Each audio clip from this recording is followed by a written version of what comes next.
Next question શું કીધું કે વિધાન પી પાઈ એ અસમય સંખ્યા છે, વિધાન ક્યુ √49 એ સમય સંખ્યા છે।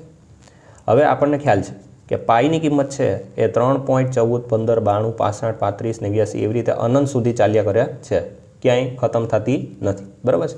એટલે અનંત સુધી સંખ્યાઓ જાય છે, એટલે આથી આપણે પાઈ છે એને આપણે કેવી સમય કહીએ છીએ? અસમય સંખ્યા કહીએ છીએ। જે સંખ્યાઓ અનંત સુધી ચાલ્યા કરે એને આપણે કેમાં વર્ગીકૃત કરીએ છીએ? તો કે અસમય સંખ્યાના વિભાગમાં આપણે મૂકીએ છીએ। જ્યારે √49 છે એને આપણે બહાર કાઢીએ તો 49નું વર્ગમૂળ કેટલું થાય છે? 7। જે સંખ્યા કેવી છે? તો કે કોન્સ્ટન્ટ છે, અચળ છે, બરાબર। તો અહીંયા શું આવશે? એને આપણે સમય સંખ્યા કહીએ છીએ, બરાબર। તો પેલું છે એ અસમય સંખ્યા છે પાઈ, અને 49 છે એ સમય સંખ્યા છે।